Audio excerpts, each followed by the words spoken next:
All right, thanks for joining us for the Greg's Garage Pod with co-host Jason Pridmore. I'm Greg White, and we're going to get to this thing lickety-split. We're sorry it's so delayed, but Jason, could you explain to the people why we're so late with this podcast this week? Well, there was a big cookout at a buffet near Greg's house. And what? No. Yeah. How dare you? How dare you? It's bad. You know what, Greg? I hate blaming it on my leg, but it is a little bit my leg. It's partially your leg. Booked my first surgery. I was at Chuckwalla again all weekend long. Had a good weekend out there, and then Monday as well. But I got my first surgery booked. I'm going to get the rod removed from my leg on the 18th, which is coming up pretty quick. So I'll get that removed from Australia. And this morning, I didn't get home till late last night. And then this morning, I had a bunch of errands to run around and do. And then cause I'm on the road again, Greg, pretty heavy. I leave tomorrow for Willow Springs on Friday with a group 2-wheel track days. And then on Monday, I'm with Let's Ride track days. So, you know, I'm staying busy all the way up until the end here. And then I got CVMA weekend with at Chuckwalla.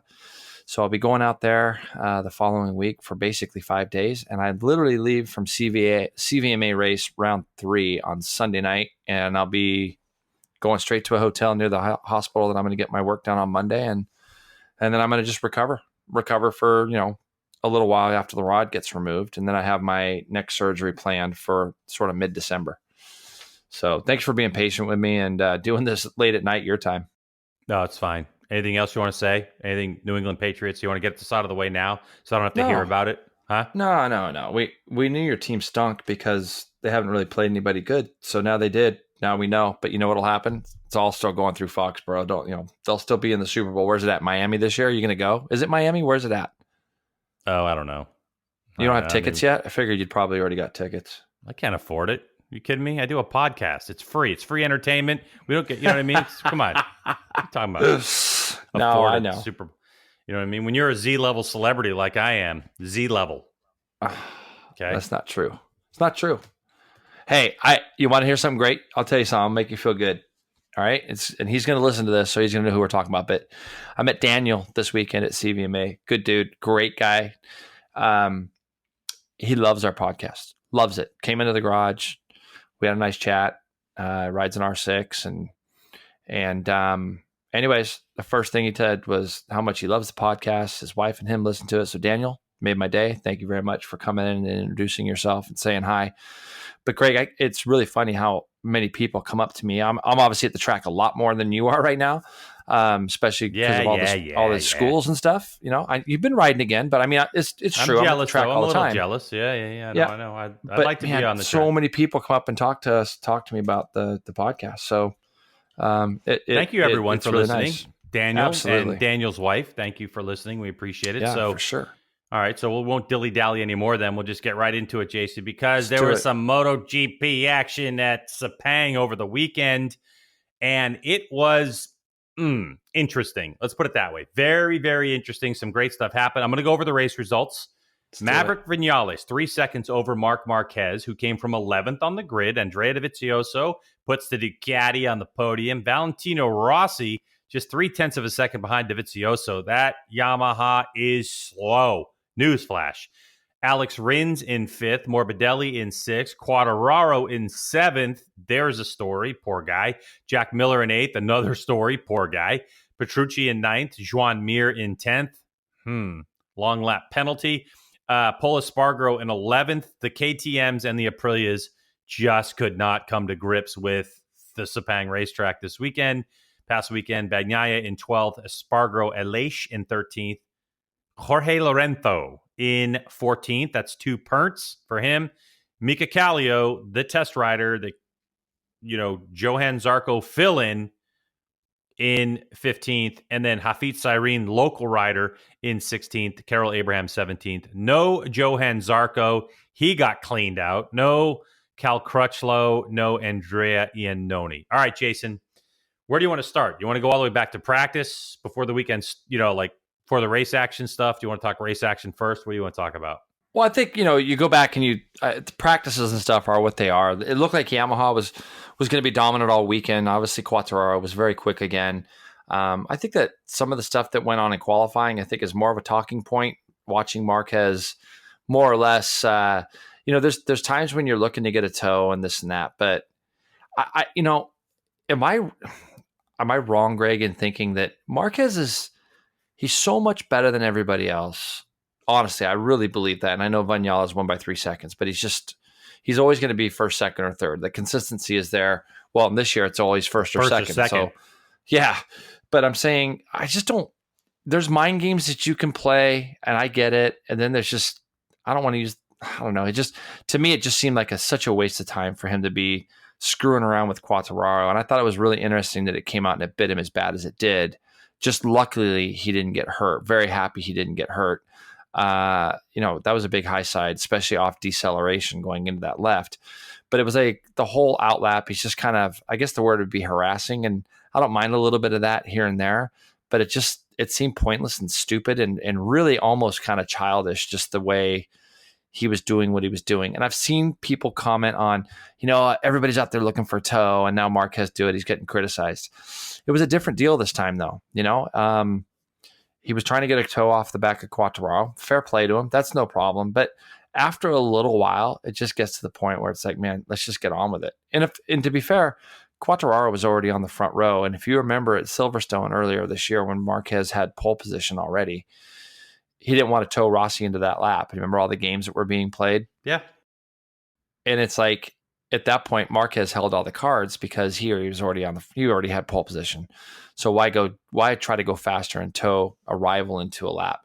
At this stage, Marquez was 5th or 6th. Quartararo could have just pulled over and harassed right back, So let's go ahead. I'll go ahead. Let me back up a little bit. Interesting thing. It was interesting. I'll back up a little bit. And for those that don't watch it and don't really know the story, it's very simple. You're in qualifier number 2. There's 15-minute session. Quartararo had been setting fast, been breaking track records almost every session. Okay. And he was unbelievably fast. Outright lap records, right? Yeah. Outright lap records, just smashing them to bits, like 3/10, 4/10, like crazy numbers. His race pace, Quartararo's race pace wasn't the fastest. Vinales definitely had the fastest race pace, but Quartararo looked good. He looked okay. So he goes out in qualifying, and all of a sudden, Marquez is behind him trying to get a tow. They come back into the pits to go their second time attack, and Marquez is sitting there, and his crew's sitting there, and they're turning around, and when Quartararo comes out, he just jumps to it, and then he just sits on his rear wheel. He kind of passed him a little bit coming out, and the telltale sign was when Marquez chopped the throttle after they passed the 60-kilometer line, with the pit exit, and he rolled out of it and kind of fell next to him and behind Quartararo. And then the games began, the whole lap. Quartararo sitting up, looking back, goes, and Marquez just latches onto the back of him. It was outright, there was no question. There was zero question what was going on at the time. So then what happens is that time's running out in the session, and Quartararo goes, I got to go. And he definitely had, there was only time for 2 laps left. And they go, what? Turn 1, right-hander, turn 2, left-hander. And high side goes That's Marquez. It. And it was big. It was a big It was one. actually really big. And the problem I had with it too is I don't know. Obviously I think a lot of Marquez, I just think he's so good. I love watching him ride. But, kind of the pitter patter that you hear, and you heard it about Rossi forever. That's what I was going to say. Showmanship that they put on, right? Like in their interviews and in their this and that, there's kind of a pitter patter that they're not really what kind of they are. And I think you could say that about any athlete. It's very difficult when you're just continuously probably getting pulled 10 directions as popular as those guys are. But regardless, you're on track. I just think that there's a level that you try to attain, especially if you're an 8-time champion. The guy's 8-time world champ. He doesn't need to go chase somebody or try to follow him and get a lap. The main thing is the next day when he's got to go put those 20-something laps together. That's, for me, looking at him, that's what he's got to worry about. And the point I want to bring up about all this more than anything, Greg, is when you take Vinales out of the equation and you watch the other Yamahas on the weekend, okay, in the race. I'm putting you on the spot here. Okay. What did you notice about the other Yamahas other than Vinales during the race? Well, other than they're slow. They can't pass. Yeah, they can't pass anyone. So I want you to think about something. Had Marquez not dicked around and maybe got himself in that front row just by going out and doing a lap time on his own, he gets down to turn 1 before Vinales, it's going to make it really difficult for Vinales to go past him. The reason why, Vinales got out in front and took off is because, Marquez had to come from the third row in 11th. And by the time he got up there. Yeah, he got caught behind Jack Miller. If you remember the first couple laps, he was 100%. sticking around with Miller, and he said that was the gap, and then that was it. Yeah, that's the thing. Is the Yamaha to me is, obviously with an open track. I mean, you watch that race, and it is just absolutely gut wrenching watching Rossi try to pass Dovi. Man, there's nowhere for him to do it. And then if you watch Quartararo Morbidelli, they can't go forward. They can't go forward against the other bikes that are out there. But on a clear track or a one lap, they can do the lap. For sure, Quartararo and Morbidelli both said at the end of the race that something was wrong with the front end. Front tire, brakes, because Quartararo had way more pace than finishing 12.8 seconds behind. And for all of a sudden, for something to creep up in the race, there were a lot of people that chose that soft front tire that had some issues. Dovizioso was struggling towards the end of that race. Jack Miller led the race for a while and was frantic up front, but then he dropped like a stone and front end problems. But we've seen that so many times from Miller, don't No, that's true. I mean, that's true. We see it all the time. Yeah. I mean, he saved some pretty big ones, by the way. So, of course. It's one of those situations. We've got to talk about, I think, Johann Zarco, because Johann Zarco, this was his second ride on the LCR Honda, the 2018 model. It was dry sessions. Like, he just had a good productive weekend, and he just kept chipping his way up through the field. He ended up qualifying 9th, which was great. He ended up squeaking his way into qualifier 2, which is all the rage. And he ended up getting cleaned out by Joan Mir when he was in, I think he was already in 8th place. And Mir was, I think you're right. I think he was 8th. He was trying to go by Miller. And from what I read on it, and this was the hardest part, because you see the onboard footage from the back of Miller's bike where, all of a sudden you see this flash of blue run up underneath Zarco 2 corners from the end, and what looks to be like decreasing radius right-hander there at Sepang. But if you read all the stuff about it afterwards, like, Mir was so defiant in the fact that, hey, like, I didn't do anything wrong. Like, this was completely a racing incident. And then if you read what Zarco says, he basically echoes that exact sentiment, because Zarco was going to try to duck up the inside of Miller. And at the time he decided to do it, he was a little late, and Mir was already there. There was contact made. They really did both basically say it was a racing incident, because Mir went down to Zarco, and Zarco actually apologized to him. Like, hey, neither one of them were really mad at each other, but Mir gets the long lap penalty, which really cost him a couple spots, didn't it? I mean, he probably would have finished 8th. And so it was a shame. But how about Rins running into the side of Miller? That was a lot bigger than that was a lot bigger than it should have been, right? Yeah, which kind of poses the question, Jason. Now with this long lap penalty thing, the ability to have that at their disposal, I personally think, and I want your opinion on it, if Race Direction, Freddie Spencer, my old colleague and everything else, if there needs to be a balance on how they use it, it almost seems like they're using it because it's there. Like, the question to me would have been, and of course you're never going to have the answer to this, if the long lap penalty isn't in play, is that incident big enough to make Joan Mir do a ride-through penalty? Because you understand that, because that's way more time. He would have finished, if he had a ride-through, he would have gone from 10th to maybe even 12th, because 12th was 8 seconds behind him, and maybe even 14th or worse. So, you get what I'm saying? Like, it's like, because it's there, do you think they're overusing it? Like saying, well, okay, we're not really that sure if it was really, but let's just give him a long lap penalty. That way it's only it's only 4 seconds, 5 seconds. You get what I'm saying? But you think about what that does to a rider, right? Because you don't want to take the aggression away. As fans, we always want to see the aggression. And even like the Miller Rins thing, it's going to happen. It's racing. I mean, these guys, everybody's trying to fight for that same piece of pavement. The Mir thing that kind of is a bummer is it would have been nice to see a couple more camera angles that we never got to see. I didn't get to see any other camera angles than the one from Miller's bike. And if you look at it, it doesn't look good for Mir, in that particular case. But if that's all that they base their decision off of, it's almost a little bit unfair, isn't it? I mean, I think that they're walking a very slippery slope when they start penalizing for everything. And I think that there's only been a couple times where I've really thought, both in World Superbike or MotoGP, where I've kind of thought, man, I don't know if they got that right or not. But when you start that whole idea of something's being investigated, you better make sure you have a bunch of camera angles to really make sure that the penalty is going to fit the crime. Because to me, it looked like Rins literally just drove into the side of Miller. He ripped the wing off, and that's another talking point that I'd like to ask you afterwards here in a minute. But there was no way he was going up underneath Miller. It wasn't even close. And for him to hit him as hard as he did, if Miller falls there, Rins probably gets the long lap penalty. Do you agree? Yes. Right. So if he falls, so what do you determine is like good or bad? I guess you can't really penalize a guy if both guys make it out of the corner. But if one guy doesn't, then I guess the penalty is going to be, imposed, I suppose, I guess.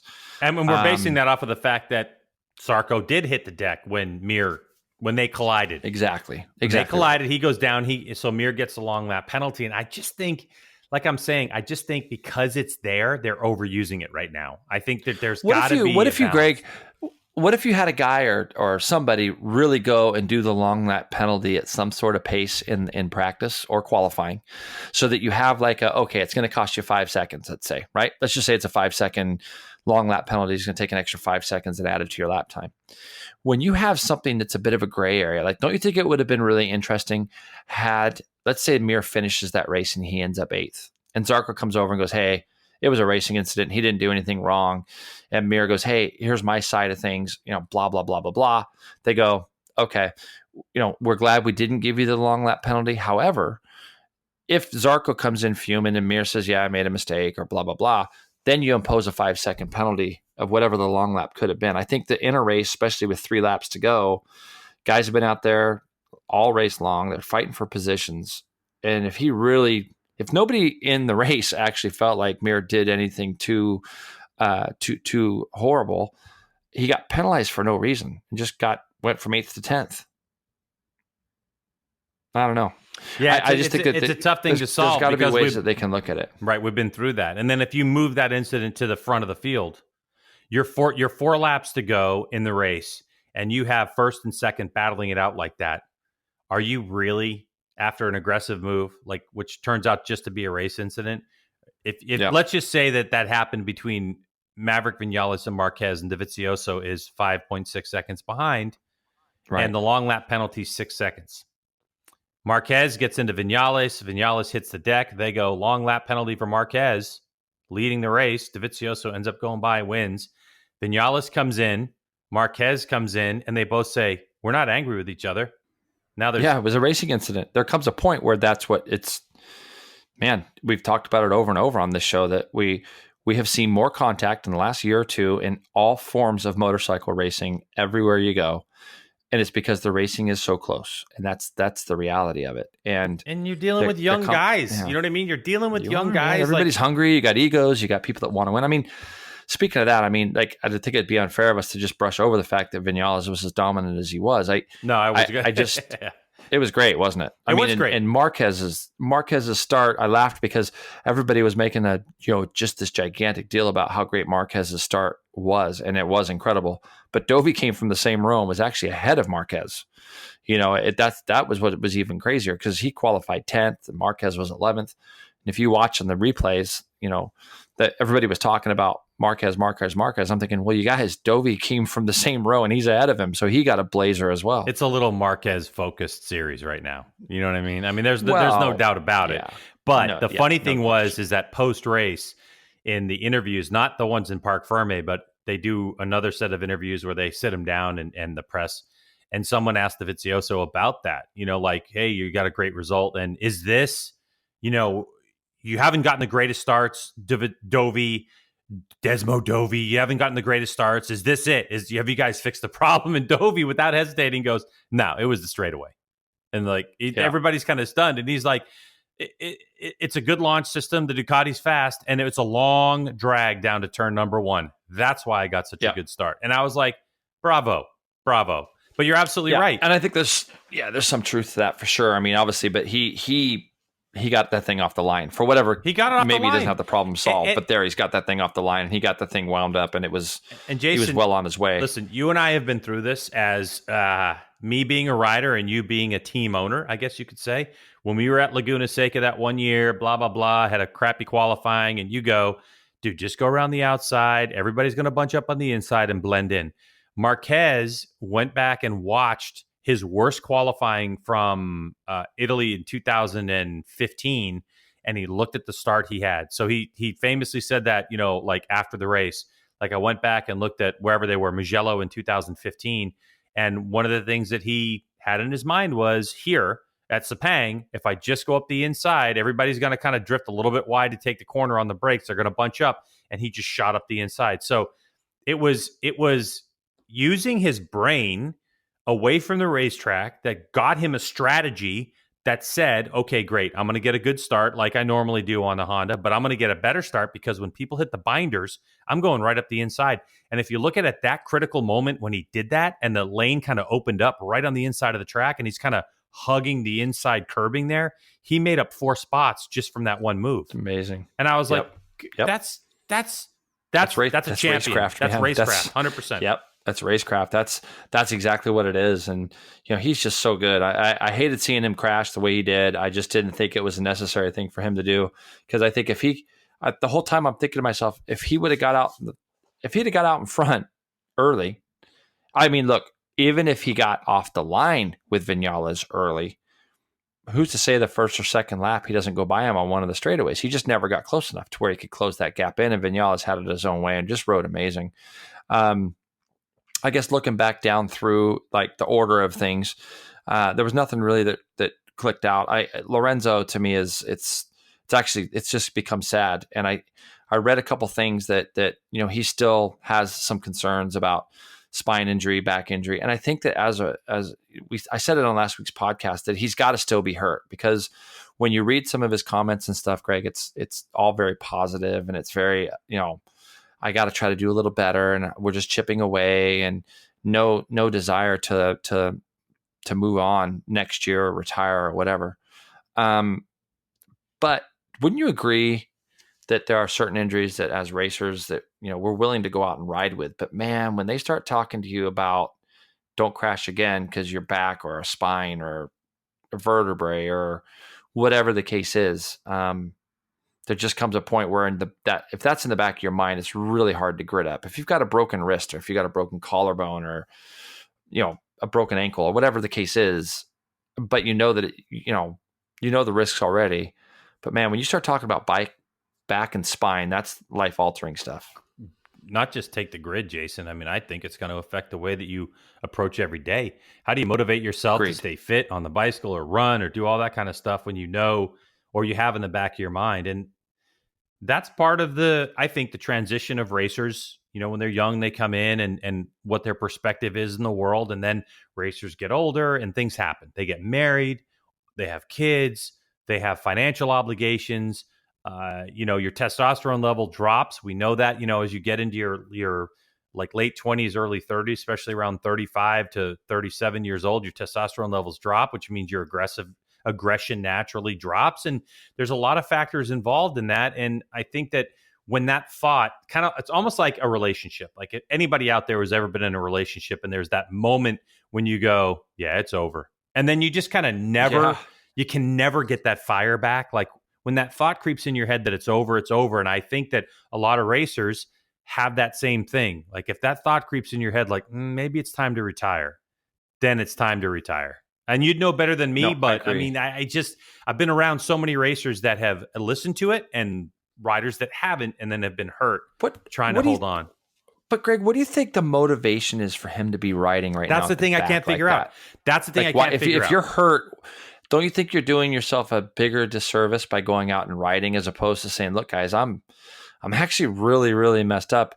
There's a part of me that thinks that he's trying to continue to chip away to try to make the bike better for 2020 for himself, or show to his team that he's a fighter and he doesn't want to give up. But there does come a point, I feel, where if you're that injured or you've got something in the back of your brain that hard, it can't be money motivated, because he's got a ton of money. He's got to have a lot of money. I don't know Jorge Lorenzo's financials, obviously. So that's me talking out of my rear end. But I'm saying you got to think he's had some money in the bank. I just don't know.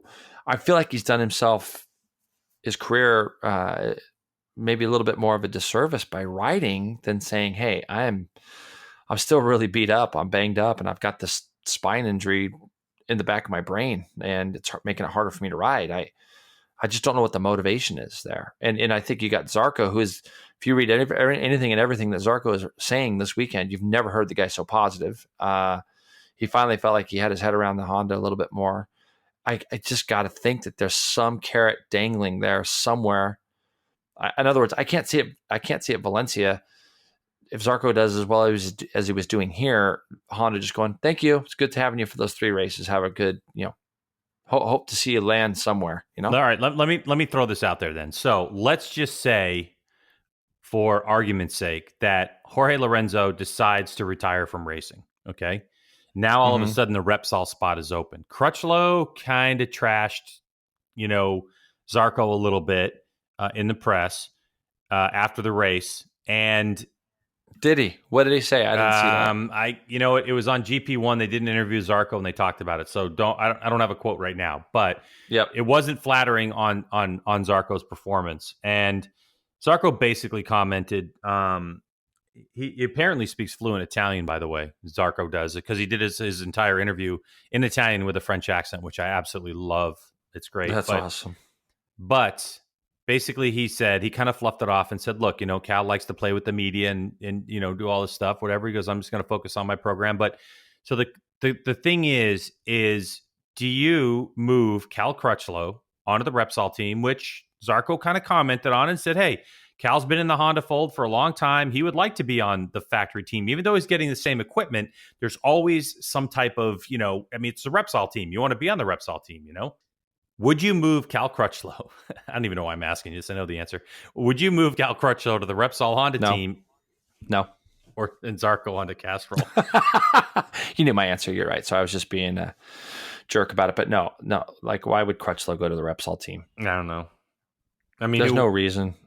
And Zarco basically said, "Hey, listen, Honda wants a consistent person on the podium with Marquez." I just think that Zarco is a way better option. Doesn't crash as often. I just think Crutchlow, he's got a really bad ankle still, and I think he's only got another year left in him. By his own words, I think he said he might think about in a year, very closely to this, that 2020 could be his last year. I just think that right this second, Zarco is your guy if you're going to put him on another bike. I don't know what the reason behind Lorenzo's bad form is. If Lorenzo was kind of circulating in and around the top 10. I'm convinced he's hurt. I am too. I'm convinced he's hurt, but it's not just the hurt that's holding him back. He's fearful. And even Lorenzo, Zarco, who said in that interview, because they was at the Shark booth at EICMA, and Lorenzo's also sponsored by Shark. And so the guy who was interviewing was like, "Hey, are you a little surprised to see, Lorenzo here?" And he's like, "Hey, we've been professional before."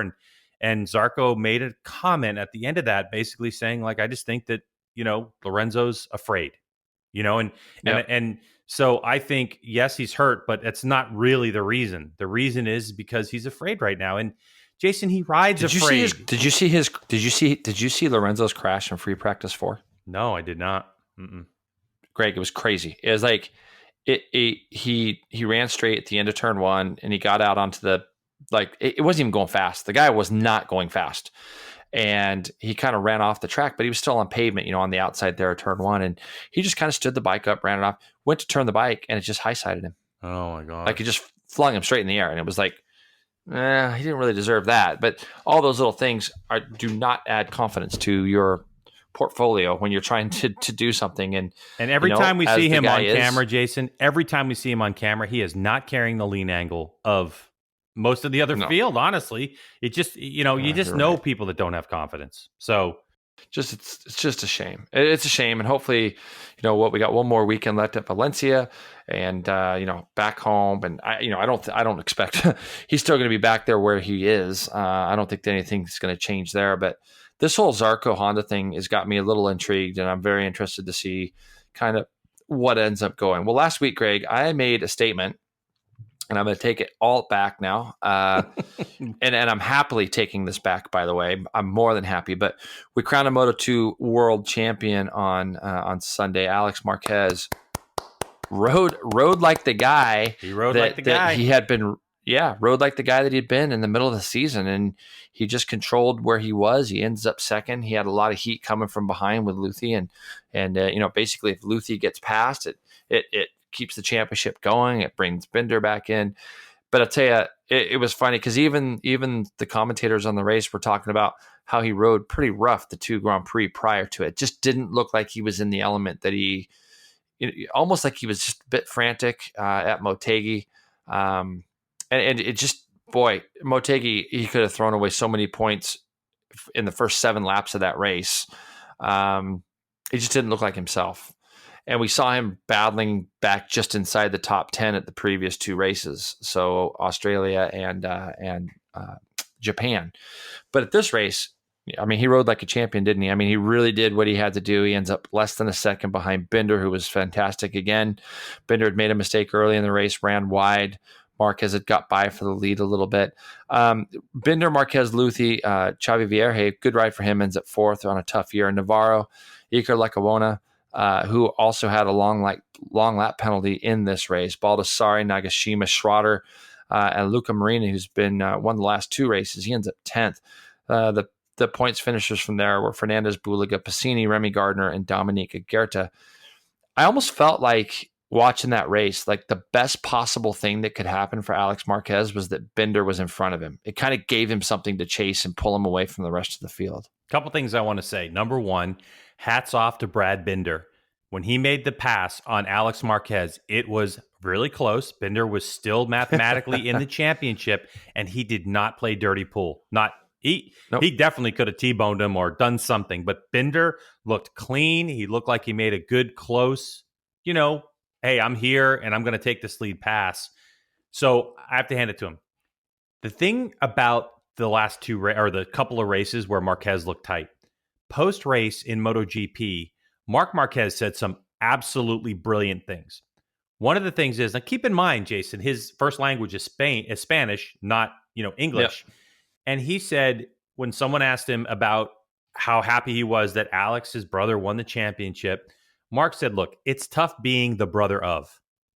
And then he left it there. And he's so right. It's tough being the brother of. He didn't say, Mark didn't say he's the brother of Mark. He just said it's tough being the brother of. And he also alluded to the fact that Mark tried to control Alex's perusing around social media. What I got from the comment that he made was that I think what social media was saying about Alex, whatever, he's fading, he should win this, whatever it was, that it was really getting to him. And Mark was saying that he was just working with his brother to try to stay focused on the racer that he is. And I think that maybe that's what we saw. We kind of speculated about it a little on this podcast when Alex started to kind of finish those 7s and 8s and didn't look good and was, losing the rear and knocking into people. He looked like, just like you said, I thought he looked like and rode like a champion. I think once Brad got by him, Alex controlled the pace. Luthi put all kinds of pressure on Alex. And I really thought for a while, I don't even know who was up there. Was it Vierge that was up there early? One of those guys. And I thought, Marquez is going to finish 4th. But, is he going to finish off the podium? And still, I just thought it was a brilliant ride. It was a good champion's ride for him. And like I said, I was really impressed with the way Binder handled all that situation. Now, and it's the second time those two have done it, right, Greg? Because I think he won the Moto3 championship. Moto3 championship. 14. Yeah. 14, I believe, and his brother won the MotoGP. So, yeah. Now, I'll tell you what's really, like, I would love to know Brad Binder a little bit better because I'd love to really ask him off the record about this.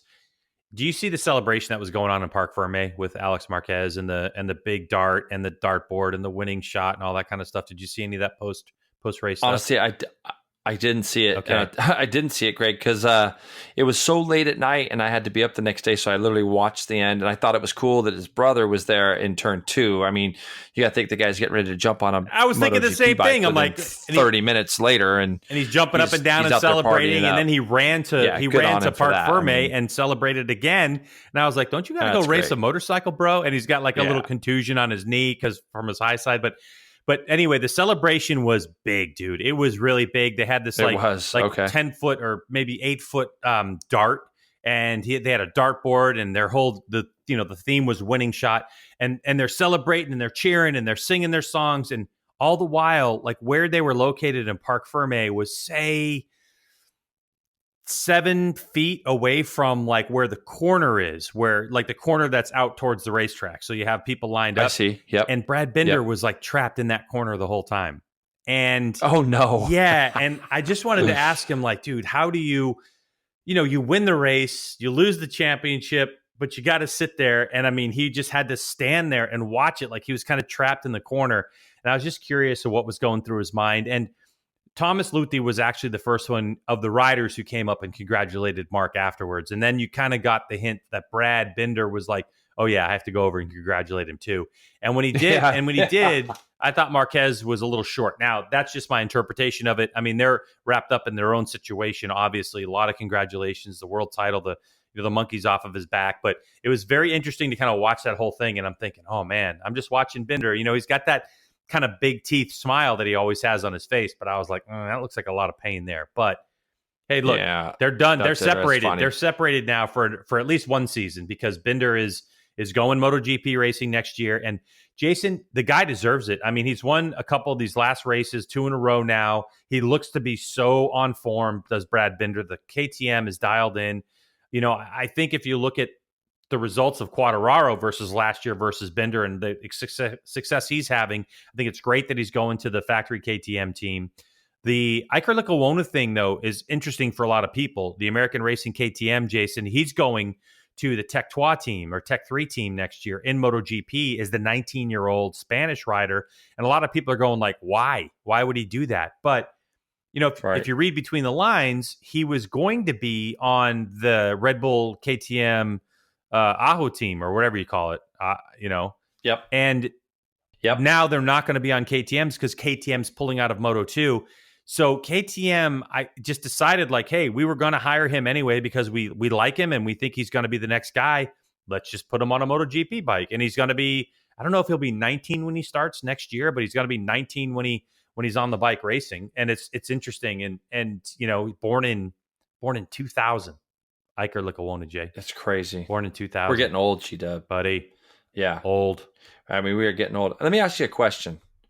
Do you feel that, like, okay, so when you win the Moto2 championship or you win you win Moto3, you win Moto2, your following year, it's kind of the time to cash in, isn't it? Like, it's kind of that time. Don't you feel, I feel a little bad for Alex, because he's not going to get to go to MotoGP, so he's not really going to get that big contract ride to MotoGP. Everybody's talking about he's going to MotoGP in 2021 for Pramac, possibly. Yeah. But when do they get that deal and really try to get it done? Because they like to do these things early. Like last year, we were talking 3 races in, and guys were getting signed up, and there was like, Mugello, Petrucci won, and so boom, sign him up right away. He's done nothing since. I think that Marquez right now, I feel a little bad for him, because if, like you look at Binder knew 6 races ago he was going to MotoGP, probably got a little bump in pay, probably pretty big bump in pay to go to MotoGP. He's on the official team, and Marquez is back riding for the same team, Moto2 again. Whether he got a bump or not, don't know. But if he goes out and has a bad 2, 3, 4 first races next year, even though he's Moto2 champion now, does that jump other guys ahead of him that might be doing a little bit better if he gets off to a slow start? Well, it's not beyond the realm of possibility that he is already signed, that he's a done deal. Correct. It has been done before, a year and a half beforehand, where someone gets signed to the ride. It's not typical, but it's possible. I'm almost thinking, Jason. Yeah. Oh, by the way, to answer your question, yes, it would make a little bit bummed, right? A little bit bummed because I would like to see him in MotoGP. I would like to see him cash out, of this championship. However, with that said, think about the mountain he's got to climb racing against his brother. It's the worst scenario in the world. You have a guy. Let's just take away the fact that they're brothers, Jason. Let's just say anybody who's going into MotoGP who wins in Moto2, wins in Moto3, they've got to go race Marquez. Good luck. Now, I know. It's your damn brother. Yeah. You come from the same pedigree. Yeah. You know what I mean? And the pressure and all that kind of stuff. And it's like, I don't know, man. Maybe. Oh my God, I'm going to start this rumor right now. Okay, this is just a made up story. Like it couldn't be more of a made up story. Maybe Mark said to his brother, "Why don't you wait till 2021 and I'll retire." Clear and stop. Just don't even listen to my friend right now. He's bumped his head. I'm done. I'm over it. I've won enough. I've made enough money. I'm going to stoner this thing and get out of here. Lickety split. Yeah. No, I don't think it's going to happen. I don't know. I mean, too good. I can tell you that they're going to make a big deal out of it. One of the things that kind of, I don't know, dude, it kind of makes me a little bit like how dumb are we? Like, when you read stuff, they've already started with the who's going to be Marc Marquez's competition for 2020. Who's it going to be? Blah, blah, blah. And they already started the speculation. I'm going to tell you something right now, okay? In my experience, and it's big experience, you're not going to know anything until we're testing. Testing has never been more important than the last couple of years to find out where people are, because when you lock your motors in, that's it. You're locked.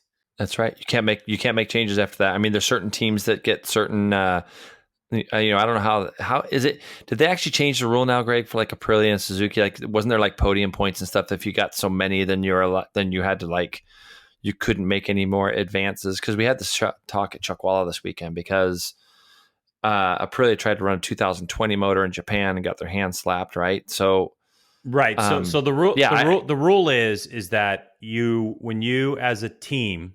You have to declare, each rider has to declare their motor configuration, and you're locked into that for the entire year. If you're declared as a works or a factory team, the non-factory teams, so for instance, there was one engine configuration that was declared by Marc Marquez and Jorge Lorenzo. Same thing that we talked about when we started this podcast about a year ago was Rossi liked one engine configuration and Vinales liked another one, but they had to come to consensus. On a satellite team, you can choose as an individual rider your engine configuration. So that's kind of the deal. But once you pick your engine configuration, you're done for the year. There is no more concessions. You can't do anything. Can't do anything. That's why the Yamaha's still slow. That's why the Yamaha's still slow. And honestly, it's why you can't put Jorge Lorenzo on a 2018 motorcycle as the Repsol Honda team. You can't do it.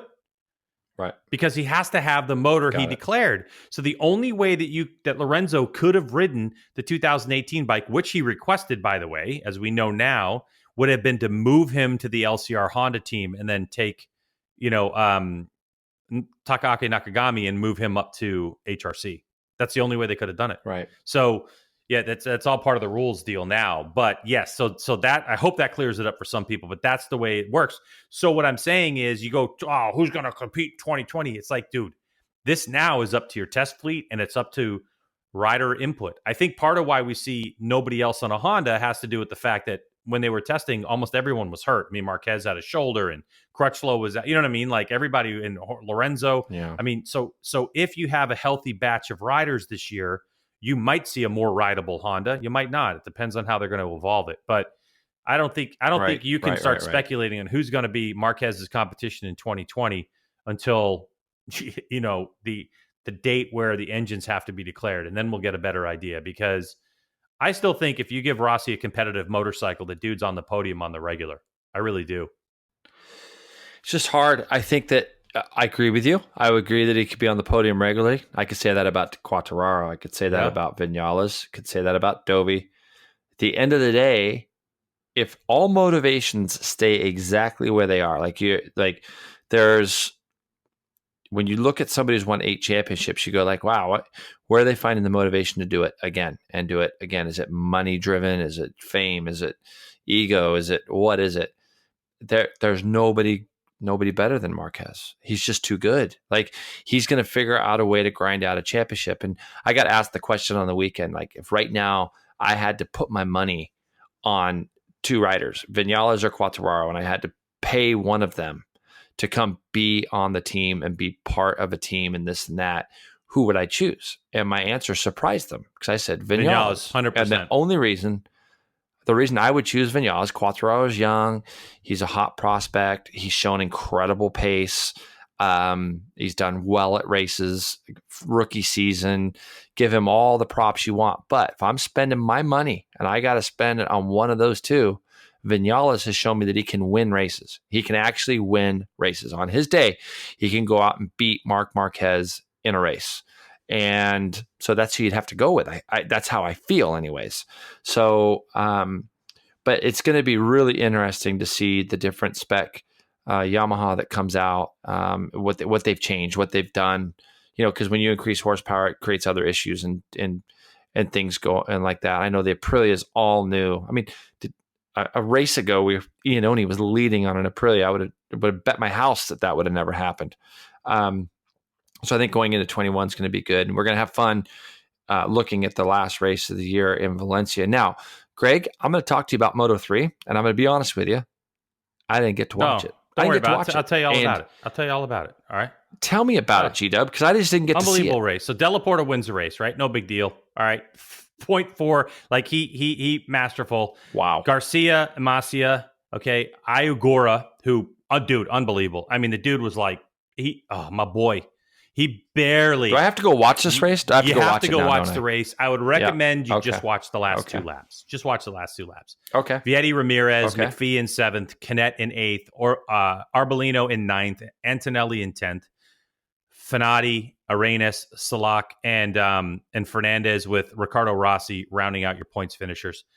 There were a lot of non-finishers in this race. Darren Binder, Sasaki, Minyo, Toba, Suzuki, okay, a lot of big names. A lot of big names didn't finish that race. A lot of big names didn't finish the race. Couple collisions, couple people going out on their own. Moto 2 was a lot of crashes on their own. Moto 3 was a lot of crashes with people. I mean, Binder crashed on his own, but the Sasaki Minyo Toba thing was 9 laps to go. Suzuki Rodrigo Lopez was another one, 12 laps to go. But for the beginning part, it was clean. It was a big bunch of riders. 1 through 7 finishes 1.3 apart. But Della Porta, again, just put himself in a position. The man on the move, though, I think he started the race in 18th place or something ridiculous like that, was Ayugura. And he just kept chipping away. There was a little bit of a gap that was created by the front group. And then Ogura starts to reel him in. He gets to a position, and he's just chipping away. And had, who was it? Somebody checked up on him right on he was making a move for the podium. And the thing about Ayugura was, we had a racer who's in the Asia Talent Cup pass away. And he was killed on Saturday, I believe. And he was an Arai guy. And Ayugura races on an Arai helmet. And he also works at Arai. He works at the factory. So, wow. Yep. I remember you telling me that before, telling us so that they before. had a helmet that this rider who passed away wore, and they did put it on after the race, and it was a great tribute. It would have been better had Ayugura finished on the podium, but he just looked like a man on a mission. The commentators didn't even call him. I mean, I'm watching him because obviously I met his sister, and I'm invested in the guy, even though he doesn't know me. But I was watching him just chip away, and he had gotten up into 4th place. Then he got shuffled back, and he made some aggressive moves. So, the race up front was good. It was hectic. It was a lot of passing. It was a really good race, dude. It was great. But, the championship's over. And I think at this point, we know who's going to move on. And you had some guys that were up there that you haven't seen in a little while, which was good. Celestino Vietti, I thought, had it. Well, Garcia's never been on the podium before. He's a rookie, right, for the Australia Galatia team. And so that was fantastic. Watching him and his post-race interview, he had the typical I can't believe I'm here kind of a thing. So cool. Masia looked very good. He looked like his form from the beginning of the season. So it's just, the thing about going from Phillip Island, Jason, to Sepang is Phillip Island is just, it's legitimately a rider's racetrack. It rewards a good setup, but not a perfect setup. And it's only one spot on that racetrack, I think, where you really have to have a lot of horsepower. And I think that there's enough corners and enough challenges there that if you know the track, if you have a good setup, you can make up for it. And I think that's why we see completely different people up front at Phillip Island than we do at a place like Sepang, which just those two long straightaways at Sepang just kind of, stretch everything out. And in the Moto3 class, when you lose the draft, it's over, Grover, Yeah, yeah, it's hard. It's hard at that place, and you gotta work as a group a lot. And it's the first Moto3 race I hadn't watched, and I'd forgotten that I hadn't watched it. So I tried so hard to stay up for all of them, but we didn't really get started watching them. I watched Moto2, then I watched Moto3, or I'm sorry, Moto2, and then MotoGP. I didn't really get to see Moto3, so yeah, I like those flyaway races because they come on at night over here, but they go into the mornings as you know, so it was hard to watch them. But I'm sure you'll check it out later on, and as we only have one race left on the season, but it was a good Moto3 race, so that's it. So we're gonna do something different, Jay. We're gonna move on and talk about some news. You ready to do that? Let's do it. Okay, this is gonna be brought to you by Arai. Jay, for 3 generations, Arai's been making some of the world's best helmets, and of course, Arai helmets meet all safety standards, but they also pride themselves in a blend of engineering tech and human craftsmanship that makes an Arai helmet fit better and feel better, which also protects you better. Your head's worth the best, so go visit AraiAmericas.com for more information on tech, fit, and, of course, what color or paint job you like. AraiAmericas.com, because you owe it to you.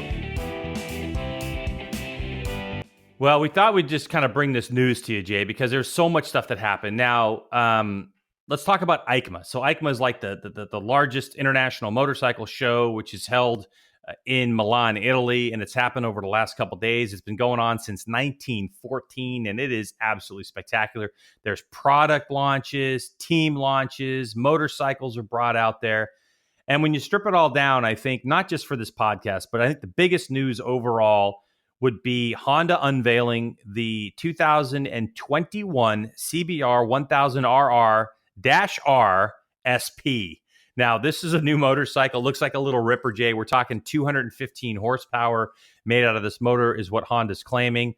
Of course, there's naysayers out there, but this thing it's taken them a long, long time to develop this motorcycle. It is, at least from what I've heard, at least a year later than it was supposed to come out. Let's talk about the significance of this motorcycle, Jason, because, having Honda and HRC is going to be back. They're back in the paddock in World Superbike, and that's really significant because it has been quite a long time since HRC has actually shown up to World Superbike. I think it's great, and I think when you look at World Superbike for 2020, man, it's getting loaded again. Like, it just seems like World Superbike goes through these lulls every now and then. And I'm so looking forward to when those guys get lined up, or even testing. Testing is going to have so much intrigue this year with all the different guys that have moved around and people that have been swapping seats.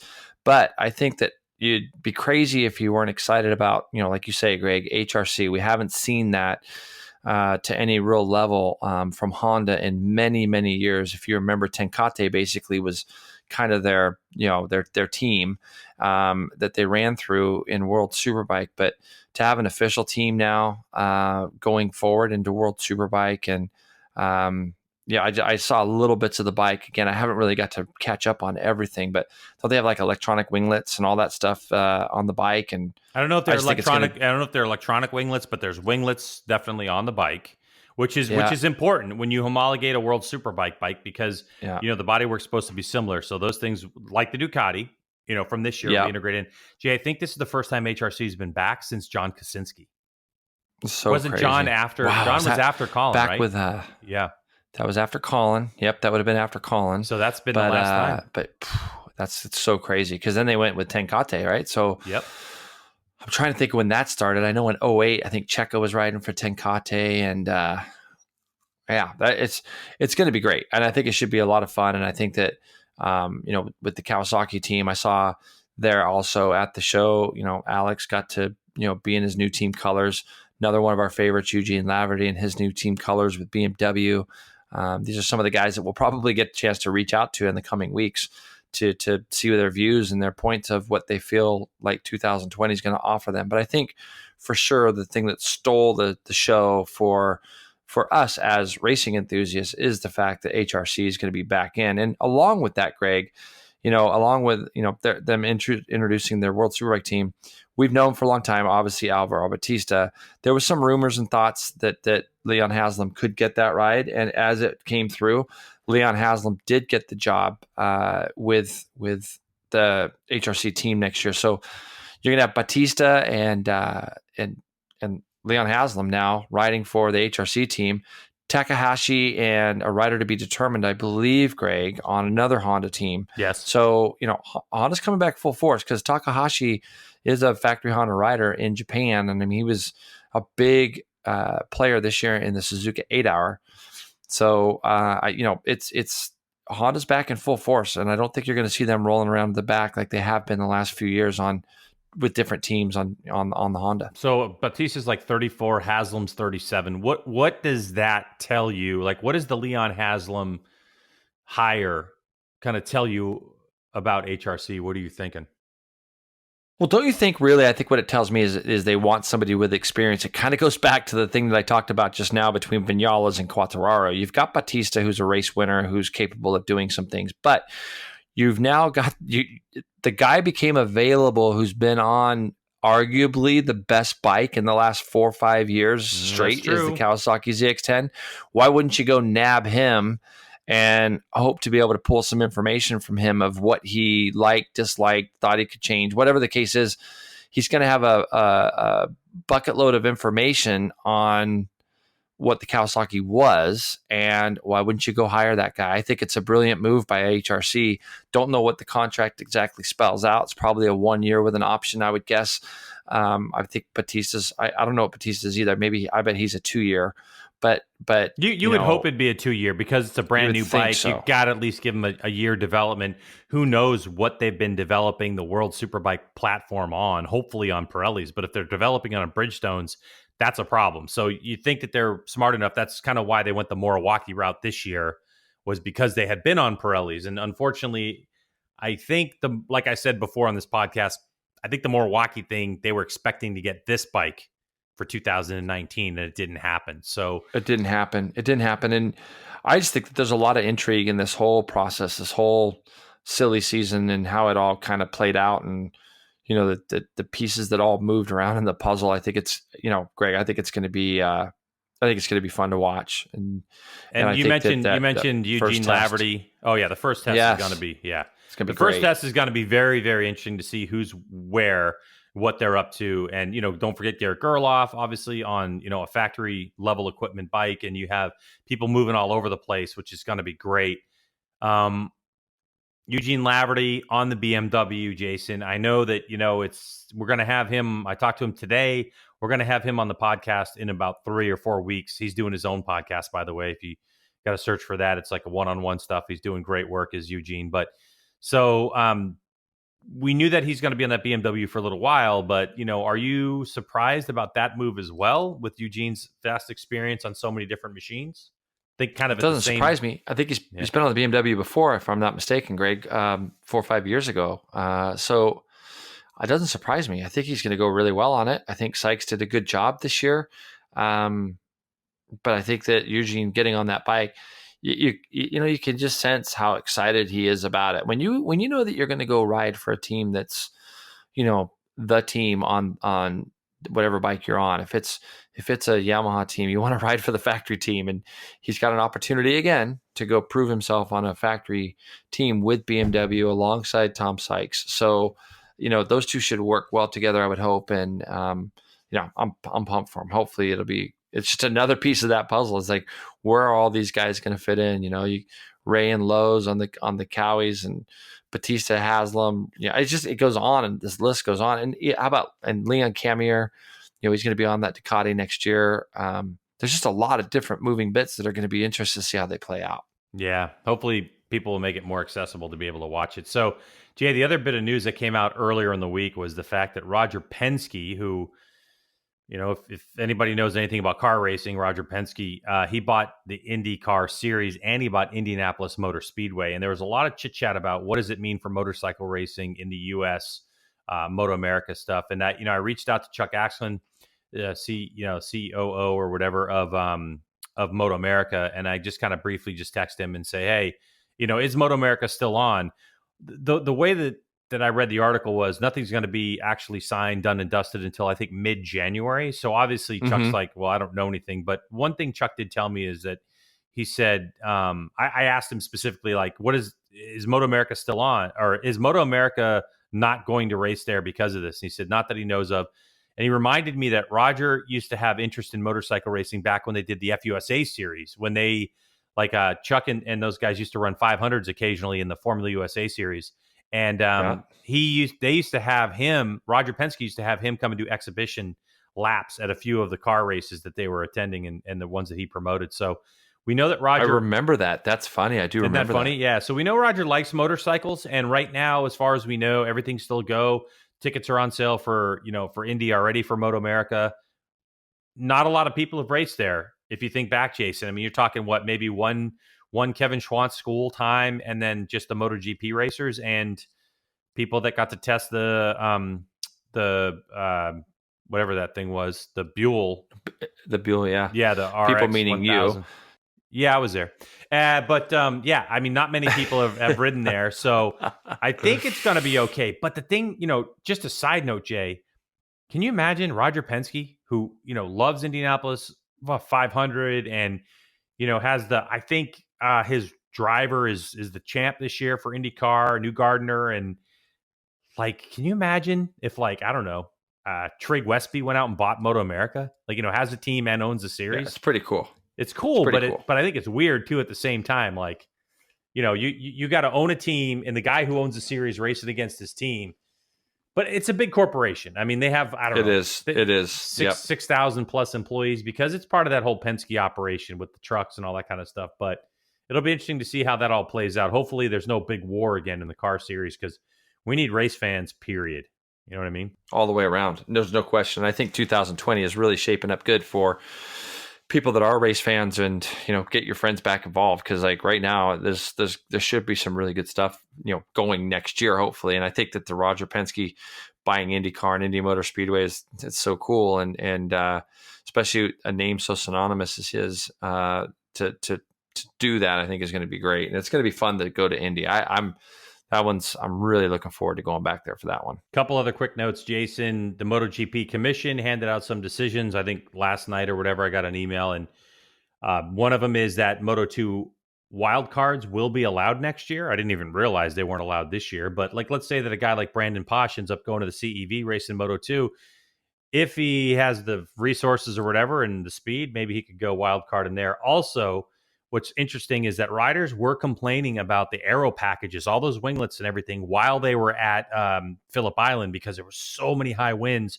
Riders felt that the wind hitting those aero packs, those wings in the wrong direction were causing people to run off the track. So it was decided that at Phillip Island next year, there will be an option for riders to take the aero wings off of the motorcycles. Interesting.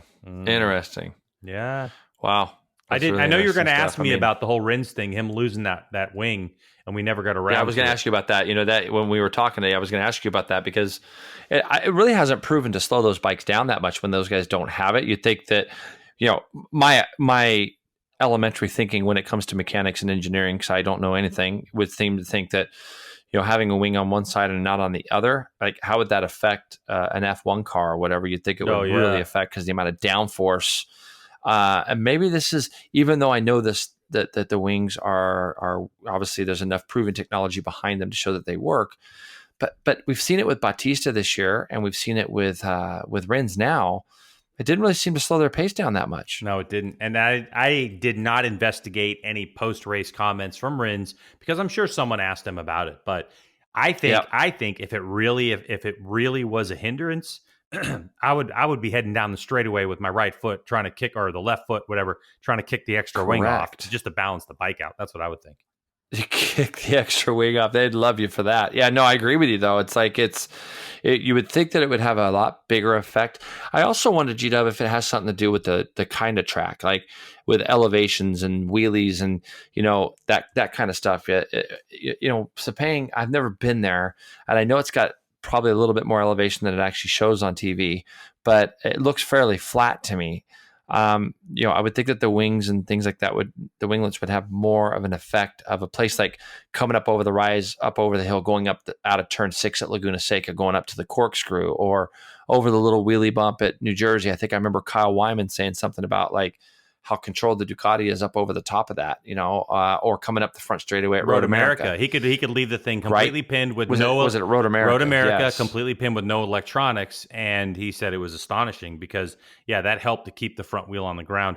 I don't know. Still, part of me believes that a lot of that, or not believes, but I'm of the mindset that those winglets are still playing a factor in creating dirty air behind and trying to break a draft, and I'm not sure that it's going to affect that much. We'll have to investigate that a little bit further. But the other news that came across my computer was that the MRA, which is that road racing, regional series in Colorado, has been now officially an AMA sanctioned series. And what that means is that if you race MRA, now you can start getting points towards your MotoAmerica license to come race. And I think that's a great thing. Congratulations to the MRA. I've never raced in that organization that I remember. So nope. I've raced. I don't think I have either. I haven't either, but I have a lot of friends. I have a lot of friends that have been up there doing that series over the years, and then they usually migrate down to CVMA during the week, during the winter months because it's so cold. But get a lot of people from up in Colorado come on down and ride. Last week out there, Greg, it was 80 something degrees. It's like love the Novembers in California. It's 80 something degrees and nice. I think Willow this Friday is supposed to be 81. I'm going out there on Friday, and it's going to be. I'm loving the weather right now. It's good. It's going to be 70 here tomorrow. I'm definitely taking the motorcycle out because on Friday it turns to 49 or something like that. So winter is knocking on the door, and we're fighting it right now, but it's on the way. So I'm going to get the riding in when I can. Anything else you'd like to talk about in this podcast before we sign off there, Guy? No, sorry, Greg. I wasn't as prepared this week. Normally I'm really, really ready for this, and not watching the Moto3 race and some of the other stuff. Just had a lot going on lately, and things happening around the surgeries I'm about to do. But dude, as usual, you always got my back. Thanks for the rundown. We're a team, bro. You know what I mean? It's no big deal. I got you. Yeah, we're a team. I got you. And by the way, don't think that I was going to leave out the race calendar, because if you look around the world, this is all I could find is a Mid-South cross country in Linville, Indiana. It's motorcycles and ATVs. If you want to go race this weekend in Indiana, and I have to imagine you're going to freeze your tuchus off, it's msxc.com to find out more. Other than that, there is no racing. But we are going to figure out a podcast for next week, because that'll be hopefully on maybe Tuesday we'll record it, because Jason's got a busy week and then he gets his leg worked on. So we're going to keep these things pumped out as much as we can. Jason, thanks so much. When are we going to we should just start getting people what do you guys want to hear? Like we actually have a slow week as far as racing goes over the weekend. We don't have anything. So maybe some people can hit us up on all of our social media platforms, either on Instagram, or I know you're on Facebook a little bit more than I am, G-Dub, but if there's a way, maybe the people hit us up with some thoughts or ideas or some things you'd like to hear. I know we're going to do some rider interviews coming up in the near future, probably in the really slow times after the Valencia Grand Prix. But if there's something that you'd like to hear us talk about or bring up, please feel free to let us know. Yeah, and there are some questions I have gotten over time on Instagram. I will go back through my Instagram and look at those questions and see if there's relevant questions. I'll do same. And then that way I'll write some down and we'll start calling some people out and answering some questions. So yeah. Thank you, everyone, for checking us out. We appreciate it. Jason, good luck with the rest of your week. You psycho. You're a very busy man. Thanks, G-Dub. Have a good night, everyone.